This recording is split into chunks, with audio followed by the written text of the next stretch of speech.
ಶ್ರೀ ಸತ್ತುಪಾಸಿಯೇ ನಮಃ.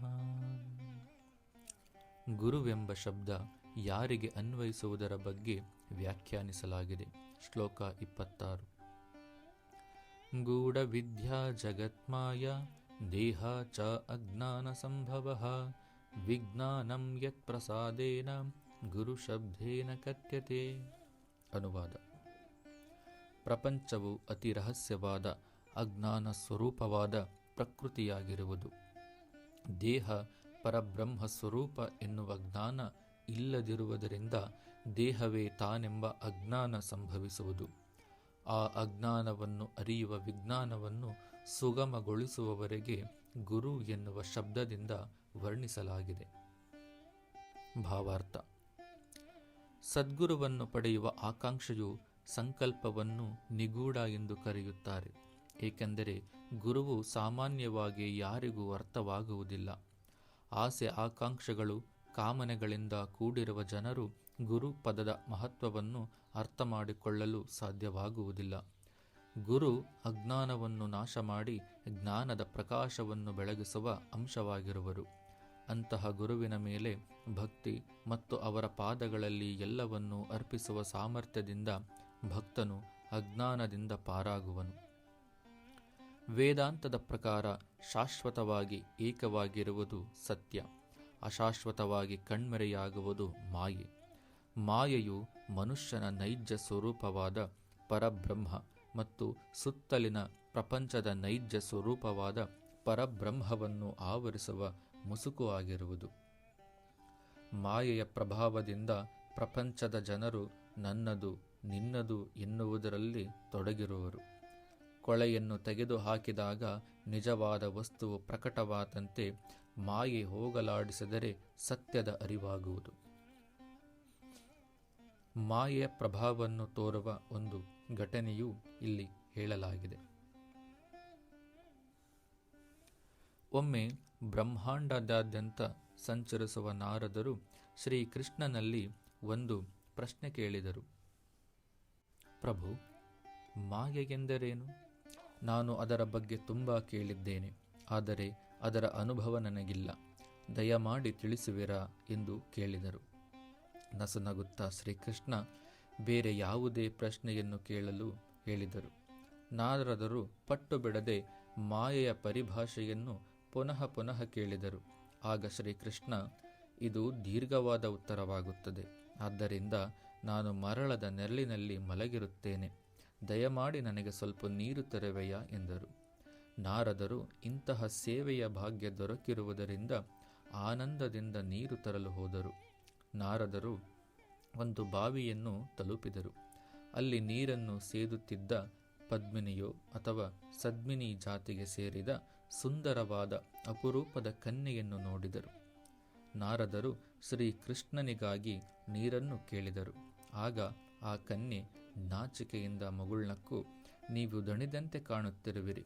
ಮೊದಲಿಗೆ ನೀವು ಮುಖವನ್ನು ತೊಳೆದು ನೀರು ಸೇವಿಸಿರಿ ಎಂದಳು. ಆ ಕನ್ಯೆಯ ಸೌಂದರ್ಯಕ್ಕೆ ನಾರದರು ಶ್ರೀಕೃಷ್ಣನಿಗೆ ನೀರು ತೆಗೆದುಕೊಂಡು ಹೋಗುವುದನ್ನು ಮರೆತರು. ಅಲ್ಲಿಗೆ ಆ ಕನ್ಯೆಯ ತಂದೆ ಬಂದು ನಾರದರನ್ನು ಊಟಕ್ಕೆ ಆಹ್ವಾನಿಸಿದರು. ಆಹ್ವಾನ ಸ್ವೀಕರಿಸಿ ನಾರದರು ಕನ್ಯೆಯೊಂದಿಗೆ ಹೊರಟರು. ನಾರದರು ಕನ್ಯೆಯು ತಮ್ಮೊಂದಿಗೆ ಹೆಜ್ಜೆ ಹಾಕುವುದನ್ನು ನೋಡಿ ಬಹಳವಾಗಿ ಸಂತೋಷಪಡುತ್ತಿದ್ದರು. ಅವರು ಊಟ ಮಾಡುವಾಗ ಕನ್ಯೆಯ ತಂದೆ ನಾರದರನ್ನು ಮತ್ತು ಅವರ ಮಗಳ ನಡುವಿನ ನಾಚಿದ ನೋಟಗಳನ್ನು ಗಮನಿಸಿದರು. ಊಟವಾದ ನಂತರ ಅವಳ ತಂದೆ ನಾರದರನ್ನು ಉದ್ದೇಶಿಸಿ, ನನಗೆ ಒಬ್ಬಳೇ ಮಗಳು, ಗಂಡು ಮಕ್ಕಳಿಲ್ಲ. ನನ್ನ ಮಗಳಿಗೆ ವರವನ್ನು ಹುಡುಕುತ್ತಿದ್ದೇನೆ. ನನ್ನಲ್ಲಿರುವ ಮನೆ, ಹೊಲ, ಜಾನುವಾರುಗಳು ಎಲ್ಲವೂ ನನ್ನ ಅಳಿಯನಿಗೆ ಕೊಡುವೆನು. ನೀವು ನನ್ನ ಮಗಳನ್ನು ಒಪ್ಪಿದರೆ ಎಲ್ಲವೂ ನಿಮ್ಮದಾಗುವುದು ಎಂದನು. ನಾರದರು ತಕ್ಷಣವೇ ಒಪ್ಪಿಕೊಂಡರು. ನಾರದರು ಪರಮಾನಂದಗೊಂಡು ವಿವಾಹವಾದರು. ಅವರು ತಮ್ಮ ವೈವಾಹಿಕ ಜೀವನವನ್ನು ಸಂಪೂರ್ಣವಾಗಿ ಆನಂದಿಸುತ್ತಿದ್ದರು. ಕೆಲವು ವರ್ಷ ಕಳೆದ ನಂತರ ಸುಂದರವಾದ ಮಕ್ಕಳಾದರು. ಅವರ ಮಾವ ತೀರಿದ ನಂತರ ಅನುವಂಶೀಯವಾಗಿ ಬಂದ ಆಸ್ತಿಯನ್ನು ಅನುಭವಿಸುತ್ತಿದ್ದರು. ಇದ್ದಕ್ಕಿದ್ದಂತೆ ಮೋಡ ಕವಿದು ಮಳೆಯ ಸೂಚನೆ ಉಂಟಾಯಿತು. ಮಳೆ ಬಿರುಗಾಳಿ ಇಡೀ ಗ್ರಾಮವನ್ನೇ ಆವರಿಸಿತ್ತು. ನೀರು ಮನೆಯ ಒಳಗೆ ನುಗ್ಗಿತ್ತು. ಒಂದು ದೊಡ್ಡ ಅಲೆ ಅವರ ಮನೆಗೆ ನುಗ್ಗಿ ಮಕ್ಕಳನ್ನು ಕೊಚ್ಚಿಕೊಂಡು ಹೋಯಿತು. ಇದನ್ನು ನೋಡಿ ನಾರದರು ತಮ್ಮ ಪತ್ನಿಯನ್ನು ಗಟ್ಟಿಯಾಗಿ ಹಿಡಿದುಕೊಂಡು ದುಃಖದಿಂದ ಕೂಗುತ್ತಿದ್ದರು. ಅವರ ಪತ್ನಿಯು ನೀರಿನಲ್ಲಿ ಕೊಚ್ಚಿಕೊಂಡು ಹೋದಳು. ಎಲ್ಲ ಕಳೆದುಕೊಂಡು ನೋವಿನಿಂದ ಕೂಗಲು ಪ್ರಾರಂಭಿಸಿದರು. ಎಷ್ಟು ಕೂಗಿಕೊಂಡರೂ ಅವರಿಗೆ ದುಃಖ ಕಡಿಮೆಯಾಗುತ್ತಿಲ್ಲ. ಅಸಹನೀಯವಾದ ನೋವನ್ನು ಸಹಿಸಲಾರದೆ ಕೃಷ್ಣ ಕೃಷ್ಣ ಎಂದು ಒಕ್ಕೊರಳಿನಿಂದ ಕೂಗುತೊಡಗಿದರು. ಇದ್ದಕ್ಕಿದ್ದಂತೆ ಪ್ರವಾಹ ನಿಂತು ಹೋಯಿತು ಮತ್ತು ಅವರು ಶ್ರೀ ಕೃಷ್ಣನ ಮುಂದೆ ನಿಂತಿದ್ದರು. ನೀನು ಎಲ್ಲಿಗೆ ಹೋಗಿದ್ದೆ ನಾರದ? ನನಗೆ ನೀರು ತಂದಿರುವೆಯಾ ಎಂದರು. ನಾರದರು ತಲೆ ತಗ್ಗಿಸಿ ಮೌನವಾಗಿ ನಿಂತರು. ಶ್ರೀ ಕೃಷ್ಣನು ಮಾಯೆಯ ಶಕ್ತಿಯನ್ನು ತೋರಿಸಿದರು. ಮಾಯೆಯು ಶ್ರೀಕೃಷ್ಣನ ಸಾನ್ನಿಧ್ಯವನ್ನು ಮರೆಯುವಂತೆ ಮಾಡಿತು.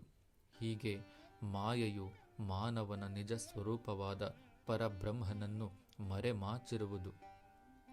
ಕೋಟ್ಯಾಂತರ ಜನರಲ್ಲಿ ಅಲ್ಲೊಬ್ಬರು ಇಲ್ಲೊಬ್ಬರು ಅನ್ನುವಂತೆ ಬೆರಳೆಣಿಕೆಯಷ್ಟು ಮಹಾತ್ಮರು ಮಾಯೆಯನ್ನು ಗೆದ್ದಿರುವರು. ಅಂತಹ ಬ್ರಹ್ಮನಿಷ್ಠರನ್ನು ಗುರು ಎನ್ನುವ ಶಬ್ದದಿಂದ ವರ್ಣಿಸಲಾಗುವುದು. ಆ ಗುರುಗಳನ್ನು ಆಶ್ರಯಿಸಿದರೆ ಮಾಯೆ ತೊಲಗಿ ಸ್ವಸ್ವರೂಪ ದರ್ಶನವಾಗುವುದು. ಸಮಿಷ್ಟ ಮಾಯೆಯಿಂದ ಜಗತ್ತು ಸಂಭವಿಸಿತು. ವೃಷ್ಟಿ ಅಜ್ಞಾನದಿಂದಾಗಿ ದೇಹ ಸೃಷ್ಟಿಯಾಗಿದೆ. ಅಜ್ಞಾನದಲ್ಲಿರುವವರಿಗೆ ಮಾಯೆ ಸತ್ಯವೆನಿಸುತ್ತದೆ. ತನ್ನ ಮನೆ, ಮಠ, ಬಂಧು ಬಳಗ ಎಲ್ಲವೂ ಸತ್ಯ, ಶಾಶ್ವತವೆನ್ನುವ ಭ್ರಮೆಯಲ್ಲಿ ಜೀವಿಸುವರು. ಇಂತಹ ದಾರಿ ತೋಚದ ಅನಾಥರು ವಿಜ್ಞಾನವನ್ನು ನೀಡುವ ಮಹಾತ್ಮರಿಗೆ ಪ್ರಾರ್ಥಿಸಬೇಕು. ವಿಜ್ಞಾನ ಎಂದರೆ ಮನುಷ್ಯ ಈ ಜಗತ್ ಎಂಬ ಮಾಯಾಲೋಕದಲ್ಲಿ ಬಂಧು ಬಳಗ, ದಾಂಪತ್ಯ, ಮಠ, ಮಾನ್ಯ, ಆಸ್ತಿ, ಐಶ್ವರ್ಯ ಇವೇ ಸತ್ಯವೆಂಬ ಭ್ರಮೆಯಲ್ಲಿ ಜೀವಿಸದೆ ನಾನು ಎಂದರೆ ಸಪ್ತಧಾತುವಿನಿಂದ ನಶ್ವರವಾಗುವ ಶರೀರವೆಂಬ ಮಾಯೆಯಲ್ಲಿ ಕಾಲ ವ್ಯರ್ಥ ಮಾಡದೆ ಇವೆಲ್ಲವನ್ನೂ ಕರ್ತವ್ಯವಾಗಿ ಭಾವಿಸಿ ತನ್ನ ಸ್ವಸ್ವರೂಪದ ಜ್ಞಾನದಿಂದ ಊರ್ಧ್ವಮುಖವಾಗಿ ಪ್ರಯಾಣ ಮಾಡುವುದು. ಈ ವಿಜ್ಞಾನವನ್ನು ಪುಸ್ತಕಗಳನ್ನು ಓದಿ ಪಡೆಯಲು ಸಾಧ್ಯವಿಲ್ಲ.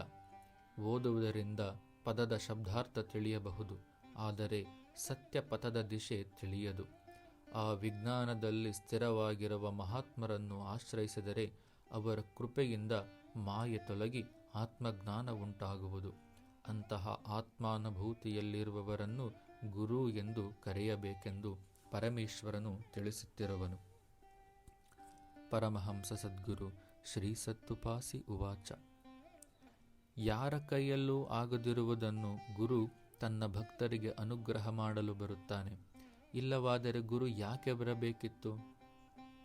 ಗುರು ಎನ್ನುವ ಶಬ್ದವಾದರೂ ಯಾಕೆ ಇರಬೇಕಿತ್ತು? ಪರಾತ್ಪರವೇ ಅದು. ಸತ್ಯವನ್ನು ಹೇಳಲು ಅವನೊಬ್ಬನನ್ನು ಬಿಟ್ಟರೆ ಯಾರಿಂದಲೂ ಸಾಧ್ಯವಿಲ್ಲ.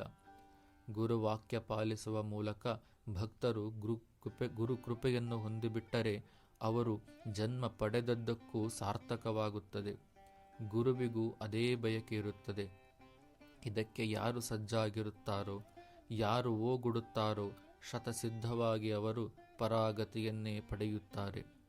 ಗುರುವು ಸತ್ಯ ಯಾವುದು ಅಸತ್ಯ ಯಾವುದು ಎಂದು ತೋರಿಸಿಕೊಡುತ್ತಾನೆ.